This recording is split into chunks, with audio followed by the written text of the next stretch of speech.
बंधुओं, पूरी दुनिया आपके सामने झुक जाएगी। इस अक्टूबर के महीने में रातों रात कुबेर देव का खजाना आपके लिए खुल जाएगा। दुनिया की हर एक खुशी आपके कदमों में आ गिरेगी और आपके जीवन का बड़े से बड़ा दुख चुटकियों में समाप्त हो जाएगा।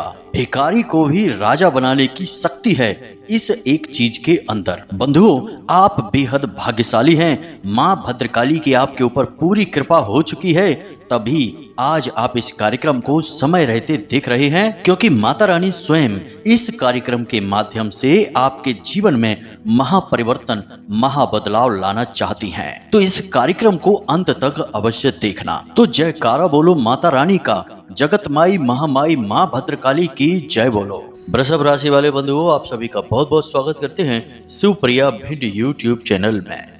बंधुओं, देवताओं का आशीर्वाद है यह एक चीज। जो भी जातक इस एक चीज के बारे में जान जाएगा, 100% गारंटी है कि उसकी किस्मत खुलेगी ही। हर हालत में देवताओं का खजाना उसके लिए खुलेगा और माता भद्रकाली और माँ बगलामुखी की सीधी कृपा और आशीर्वाद उसे प्राप्त होगा। याद रखना कि इस संसार में, इस पूरे ब्रह्मांड में माँ बगलामुखी और माँ भद्रकाली से बड़ी कोई महाशक्ति नहीं है।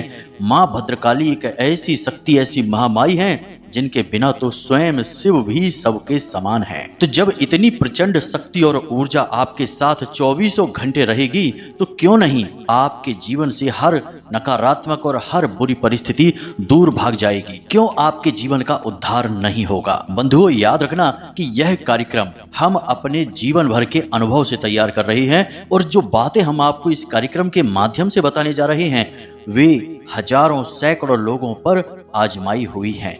इन बातों की शक्ति इतनी अधिक है कि जो भी व्यक्ति इन्हें जान जाता है वह 100% तरक्की करके जीवन में आगे बढ़ जाता है और अपनी हर एक दुख तकलीफ को काट डालता है। अब बंधुओं, ध्यान से सुने। हम आपकी कुंडली और राशि का बहुत लंबे समय से आकलन करते चले आ रहे हैं, और हम जानते हैं कि आप एक ऐसे इंसान हैं जो मेहनत करने में, दिमाग लगाने में किसी से पीछे नहीं रहते हैं, हमेशा सबसे आगे रहते हैं। आप हर एक कार्य को अपने अलग अंदाज से करते हैं और आपके काम की बराबरी कोई और इंसान कर ही नहीं सकता है। जी हाँ बंधुओं, आपकी सोच सबसे अलग होती है, सबसे ऊंची होती है। और एक बात हम आपको बता दें कि वैसे तो आप कम ही बोलते हैं, अधिक बोलना आपको पसंद नहीं है, लेकिन जब आप बोलना शुरू करते हैं तो लोग आपकी बातों को बिना सुने रह नहीं सकते हैं, और आपके जाने के बाद भी आपके बारे में चर्चाएं करते हैं। और सबसे बड़ी खूबसूरत बात आपके व्यक्तित्व की यह है कि चाहे कोई आपसे कितनी ही नफरत क्यों न करता हो, तब भी कहीं न कहीं वह आपके किसी न किसी एक गुण की तारीफ अवश्य कर देता है, क्योंकि आपके अंदर गुणों का भंडार भरा है। जी हाँ बंधुओं, एक और विशेष बात कि आप एक ऐसे व्यक्ति हैं जिन्हें भगवान किसी न किसी प्रकार का एक प्राकृतिक गुण या हुनर देकर ही पैदा करते हैं, यानी आपके अंदर एक जन्मजात विशेष खूबी होती है। अब यह हो सकता है कि आप में से बहुत से लोग अपनी उस खूबी को पहचान चुके हैं, और या फिर ऐसा भी हो सकता है कि बहुत सारे लोग अब तक जान नहीं पाए हैं, लेकिन आने वाले समय में निश्चित तौर पर पहचान जाएंगे और उस खूबी का प्रयोग करके पूरे संसार में अपने नाम का डंका बजाएंगे। यानी कहने का मतलब यह है कि आप हर तरफ से एक ऐसे व्यक्तित्व हैं, ऐसे इंसान हैं जो केवल और केवल कामयाबी हासिल करने के लिए बने हैं, केवल और केवल समाज में इज्जत, दौलत, शोहरत और मान सम्मान हासिल करने के लिए बने हैं। फिर भी आपको वह सब कुछ नहीं मिल पा रहा है जिसके आप काबिल हैं और जो आपके लिए बना है। यह आपके लिए एक बड़े दुख की बात है। बंधुओं, हम आपको बता दें कि आप अकेले में कभी बैठते हैं तो कई बार इस प्रकार के विचार आपके मन में आते हैं कि ना तो आपने किसी के साथ कभी कुछ बुरा किया, ना ही आपने कभी काम चोरी की है, ना ही आपने कभी किसी प्रकार का गलत कार्य किया है। यानी कि आपने कोई भी ऐसा काम अपने जीवन में नहीं किया है जिससे आपको कष्ट प्राप्त हो। यदि जाने अनजाने किसी प्रकार की कोई गलती आपसे हो भी जाती है, तो जब आपको पता चलती है तो आप तुरंत उस गलती की माफी मांग लेते हैं, अपनी गलती स्वीकार कर लेते हैं। तो आप यह विचार करते हैं कि ये सारी खूबियां आपके अंदर होने के बावजूद भी आपके जीवन में इतना दुख, परेशानी, तकलीफें क्यों हैं? क्यों आप लगातार मेहनत करने के बाद भी कामयाबी हासिल नहीं कर पा रहे हैं? एक एक छोटी से छोटी चीज के लिए आप तरस रहे हैं। और सबसे बड़ी दुख की बात तो यह है कि आपसे कम काबिल, कम अक्लमंद लोग आपसे आगे निकलते चले जा रहे हैं। इस चीज को देखकर आपको अधिक दुख होता है। आप सोचते हैं कि किस बात की आपको सजा मिल रही है। फिर आप कभी कभी यह विचार करने लगते हैं कि शायद पिछले किसी जन्म में कोई गलत कार्य किया होगा, उसी की सजा, उसी का दंड आप भोग रहे हैं, या फिर किसी ने आपके ऊपर किसी प्रकार की तंत्र मंत्र क्रिया या बंधन आदि का प्रयोग कर दिया है। इस तरीके के भी विचार आपके मन में आते हैं। तो बंधुओं, अब ध्यान से सुनिए। आपकी मेहनत, आपकी लगन और योग्यता का आपको पूरा फल क्यों नहीं मिल पा रहा है? इस बात का सबसे बड़ा कारण है नकारात्मक ऊर्जा। बंधुओं, हम बार बार आपको इस बात के लिए सतर्क करते हैं और आपको हमेशा इस विषय पर नया नया ज्ञान देते रहते हैं। यह जो अक्टूबर का महीना है, यह आपके जीवन के लिए बेहद क्रांतिकारी और शानदार महीना रहने वाला है। कुछ ग्रहों की चाल ऐसी होने वाली है जो आपको बहुत विशेष लाभ पहुंचाएगी। इसी के साथ साथ पितृ देवताओं का भी पूरा आशीर्वाद आपको प्राप्त होगा। साथ ही साथ माता लक्ष्मी और भगवान नारायण की भी आपको पूरी कृपा प्राप्त होगी, क्योंकि ग्रहों की स्थितियां, योग ही कुछ इस प्रकार के बन रहे हैं। लेकिन इतनी सारी अच्छी बातें होने के बावजूद भी आपके जीवन में कोई परिवर्तन नहीं आएगा।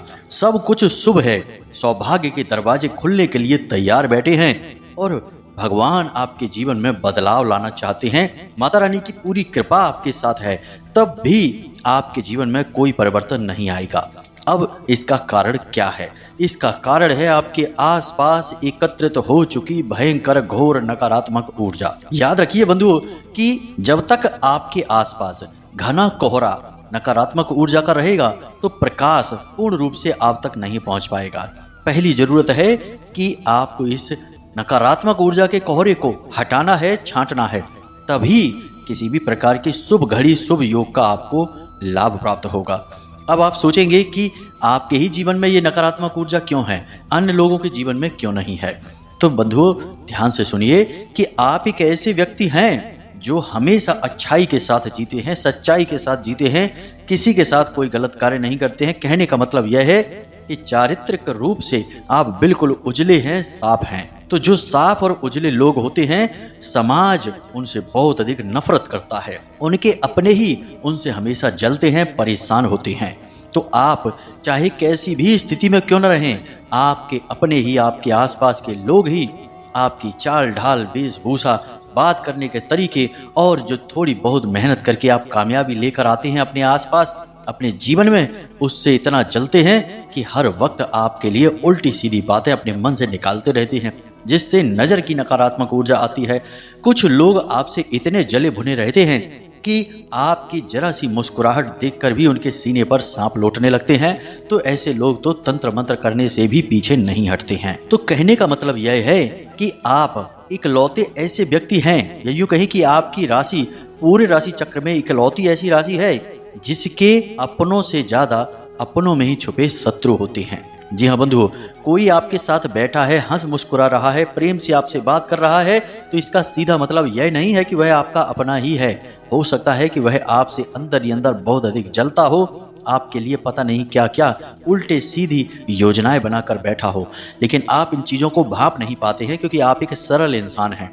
इन सब चीजों की माया आप पकड़ नहीं पाते हैं, इसीलिए आप हर वक्त अपनों से ही चोट और धोखा खाते चले आए हैं। अपने हृदय पर, अपने दिल पर हाथ रखकर इस बात को बताइए कि हम जो कह रहे हैं वह बात सच है या नहीं। तो अब आपके सारे दुखों का अंत होने जा रहा है। आपको पूरे ध्यान के साथ इस कार्यक्रम को अंत तक देखना है। हमने बड़ी ही मेहनत से, बहुत ही लगन के साथ आपको यह कार्यक्रम दिया है, और इस कार्यक्रम में जो बातें बताई जा रही हैं वे कोई साधारण बातें नहीं हैं। ऐसे जीवन उपयोगी ज्ञान को हासिल करने के लिए लोग ज्योतिष आचार्यों को दुनिया भर का पेमेंट करते हैं, पैसे रुपए देते हैं, या फिर धर्म गुरुओं के आश्रमों में चक्कर लगाते रहते हैं, तब भी इतना सटीक ज्ञान हासिल नहीं होता है, क्योंकि आजकल ज्योतिष और धर्म में भी मिलावट आ चुकी है, वहां पर भी व्यापार और बिजनेस चल रहा है। लेकिन हम माता भद्रकाली के साधक हैं और हम माता रानी की सेवा में यह सब कुछ आपको यूं ही बस दिए देते हैं।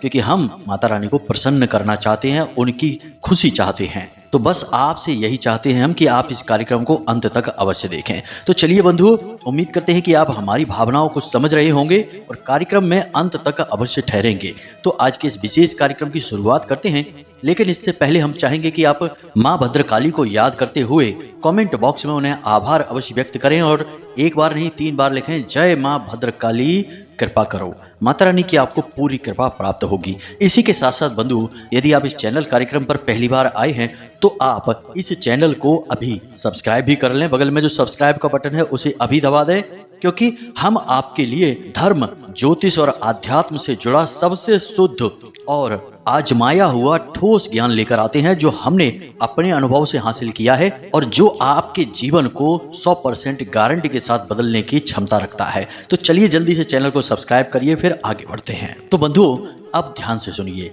आज के इस कार्यक्रम को प्रारंभ करने से पहले आपको इस एक चीज के बारे में बताने से पहले एक छोटी सी कहानी है जो आपको बहुत कुछ सिखाएगी और आपके जीवन की निष्क्रियता को, कहीं ना कहीं जो आप अटक गए हैं, रुक गए हैं, उस अकर्मण्यता को दूर करेगी। जी हाँ बंधुओं, तो ध्यान से सुनिए। एक बार की बात है कि एक शिष्य अपने गुरु के पास जाता है आश्रम में और जाकर कहता है कि गुरुजी, हमारे जीवन में दुनिया भर के कष्ट हैं, परेशानी है। एक तकलीफ दूर नहीं होती कि दूसरी तकलीफ सिर उठाकर खड़ी हो जाती है। एक हाथ हम अपने जीवन की दशा को सुधारने की कोशिश करते हैं तो 2 हाथ हमारे जीवन की दशा बिगड़ जाती है। एक समस्या का समाधान करो तो 4 नई समस्याएं खड़ी हो जाती हैं। हमें तो समझ ही नहीं आता है कि आखिर हमारे जीवन में चल क्या रहा है। हर वक्त दुख, तकलीफ, परेशानियां देखते देखते हम परेशान हो चुके हैं और अब हमें ऐसा लगता है कि शायद अब हमारा मृत्यु ही समाधान है, क्योंकि अब यह जीवन का कष्ट हमसे सहा नहीं जाता है। आखिर सहन शक्ति की भी तो एक सीमा होती है। कहाँ तक कोई एक इंसान सहेगा? भगवान भी तो किसी प्रकार से रहम नहीं करते हैं।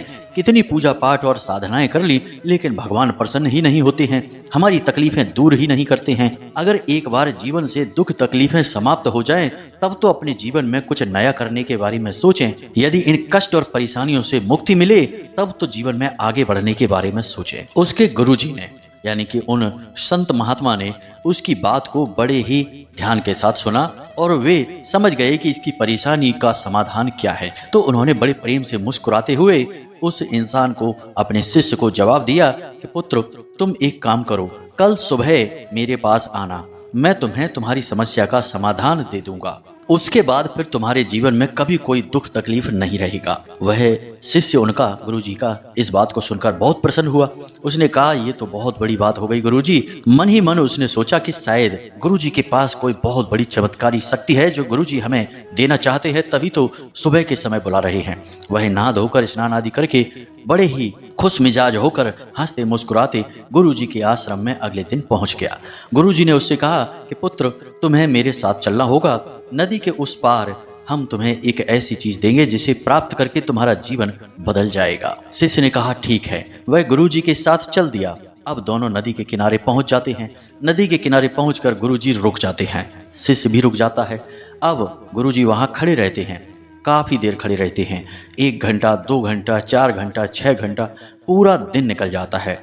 गुरुजी से शिष्य बार बार कहता है कि गुरुजी, चलिए नदी से उस पार चलते हैं। गुरुजी कहते हैं, अभी रुक जाओ। ऐसे कहते कहते शाम हो गई, अंधेरा होने लगा।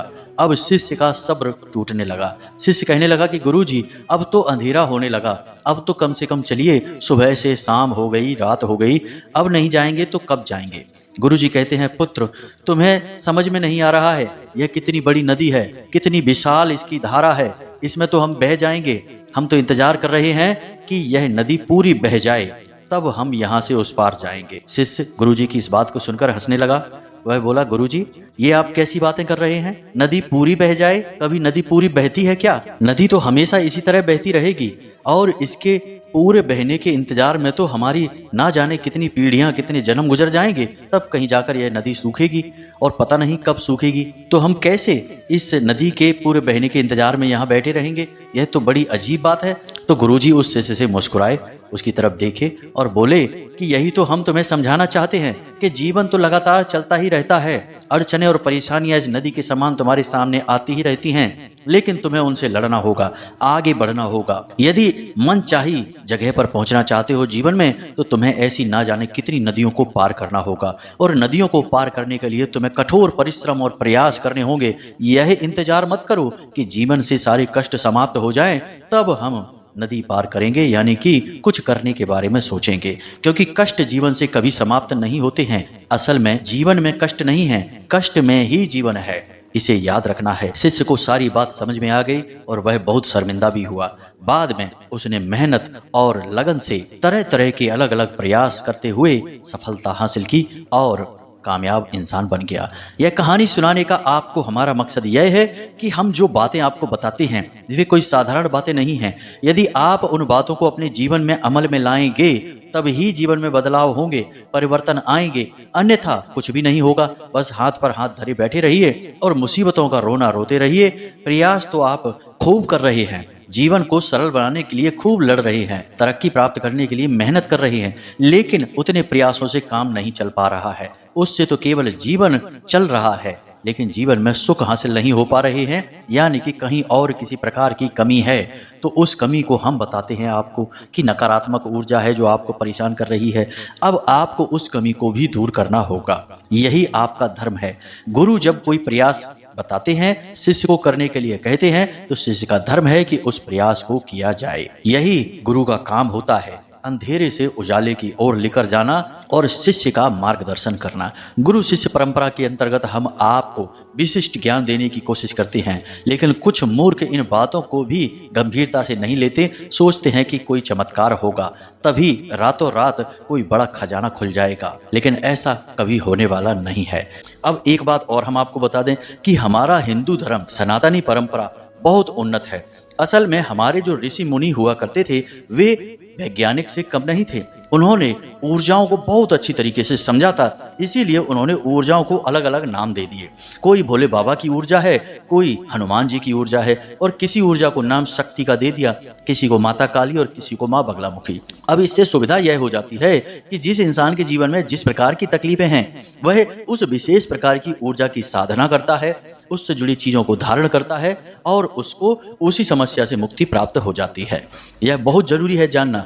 जो इन बारीकियों को समझते हैं वे ही जीवन में मन चाही सफलता हासिल करते हैं, और जो मूर्खता दिखाते हैं और अंधी दौड़ में लगे रहते हैं, कहते हैं हम इन सब बातों को नहीं मानते, हम तो केवल भगवान को मानते हैं और उन्हीं को पूजते हैं। तो आप ऐसे पूजते रहिए, कुछ नहीं होता है। मंदिरों में हजारों लोग आते हैं, लाखों लोग आते हैं, सबकी मनोकामनाएं पूरी नहीं होती हैं, पूरी केवल उनकी होती हैं जिनके तरीके बिल्कुल सही हैं। इसीलिए आपने ऐसे बहुत सारे लोग संसार में देखे हैं जो कि अपनी तकलीफ बताते हैं, कहते हैं हम तो जीवन भर हो गया भोले बाबा को जल समर्पित कर रहे हैं, हनुमान जी में आस्था रखते हैं, हनुमान जी की पूजा करते हैं, लेकिन हमें तो कोई फल प्राप्त नहीं हुआ, दुख ही दुख मिल रहे हैं। अब जीवन में बांध लगा है, ऊर्जाएं, सकारात्मक ऊर्जाएं आपके जीवन को प्रभावित नहीं कर पा रही हैं और नकारात्मक ऊर्जा से जीवन चल रहा है, तो दुख तो रहेंगे ही। भगवान इसमें क्या कर लेंगे, आपने तो काम किया ही नहीं कुछ। अब यहाँ तक सारी बातें आपको समझ में आ गई हैं। अब बात करते हैं आपके मूल विषय की। हम यहाँ पर बात कर रहे हैं माता बगलामुखी की।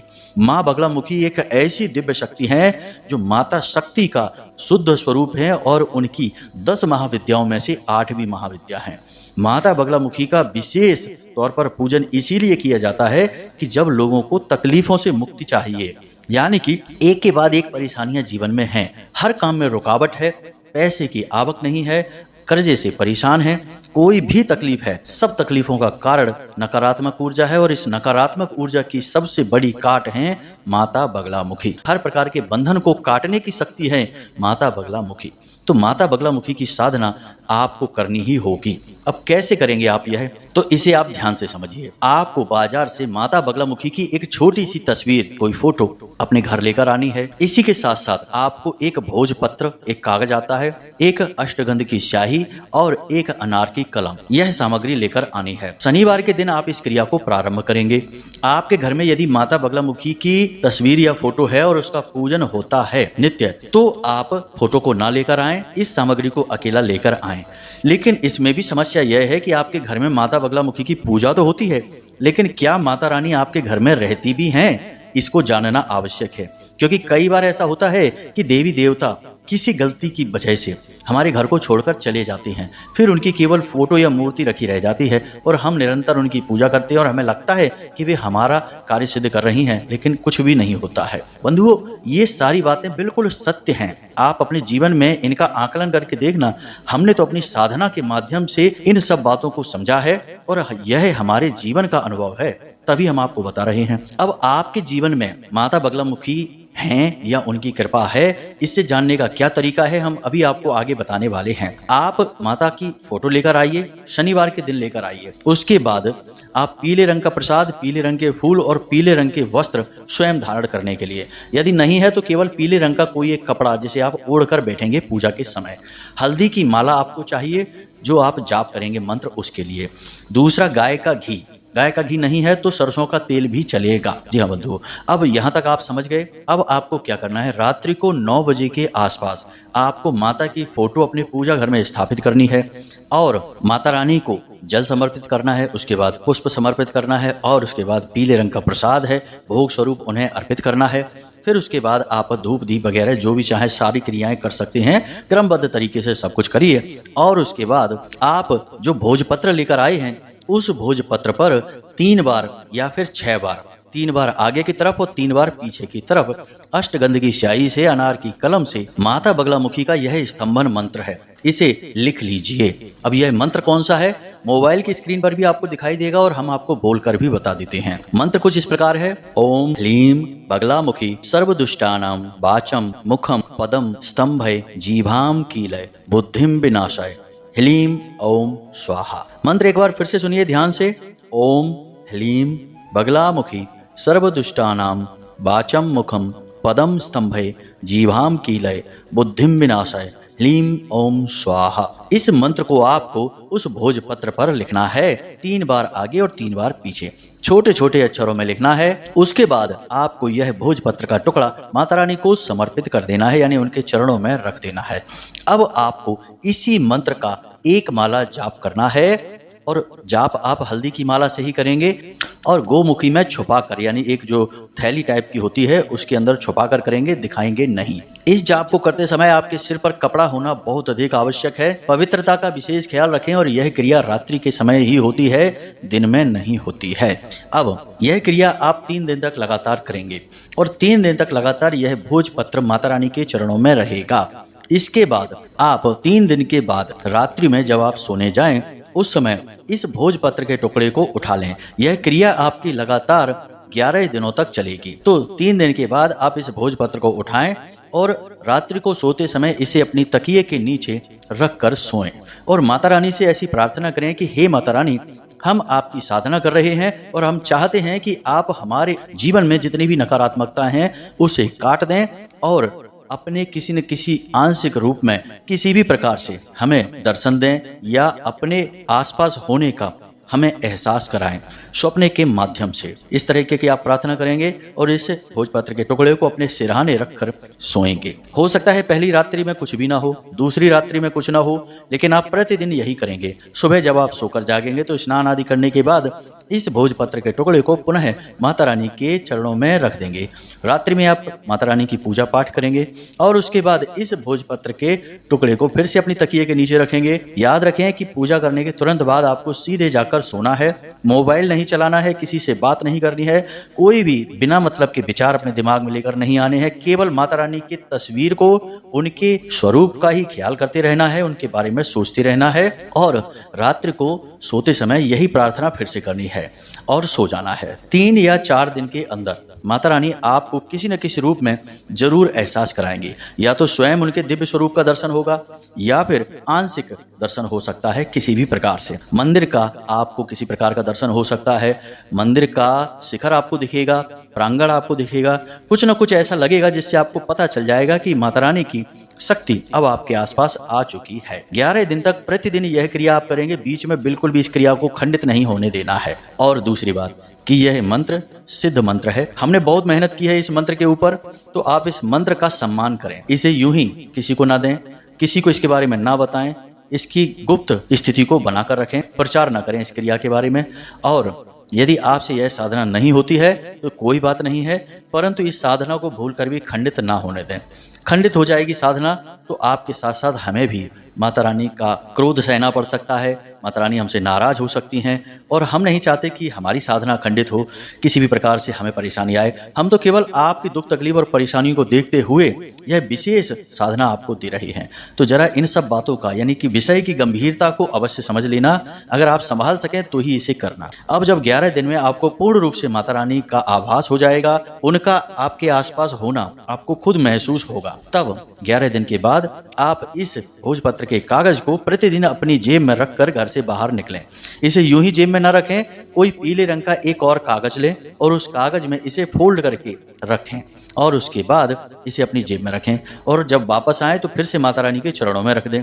और फिर रात्रि को आपको इसे तकिए के नीचे रखकर सोने की आवश्यकता नहीं है, क्योंकि यह तो केवल माता रानी की प्रामाणिकता चाहिए कि आप अब आ चुकी हैं, इस बात का प्रमाण है बस। अब प्रतिदिन आप इस कागज को अपनी जेब में रखकर निकलेंगे, माता रानी के मंत्र का ख्याल करते रहेंगे। आप चाहें तो साधना और आगे बढ़ा सकते हैं।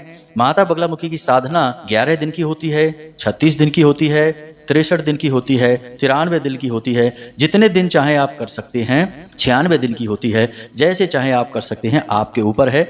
जितनी श्रद्धा आपकी बढ़ती जाए आप साधना करते जाएं। एक ही माला की तो बात है, जरा सी मेहनत है बस, लेकिन जीवन भर के लिए माता रानी का साथ आपके साथ रहेगा और आपका उद्धार होता रहेगा।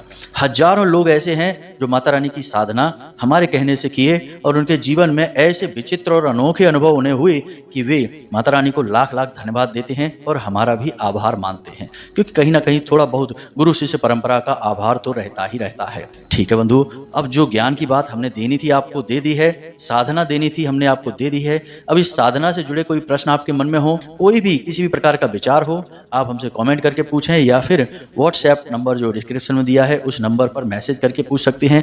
अत्यंत आवश्यक प्रश्न ही पूछा करें बंधु, जो सचमुच में आपके मन में है और आपको परेशान कर रहे हैं। केवल उन्हीं बातों के लिए संपर्क करें, क्योंकि हम अपना जीवन का अधिकतर भाग माता रानी को समर्पित कर चुके हैं, तो हमारा समय उन्हीं की सेवा में बीतता है।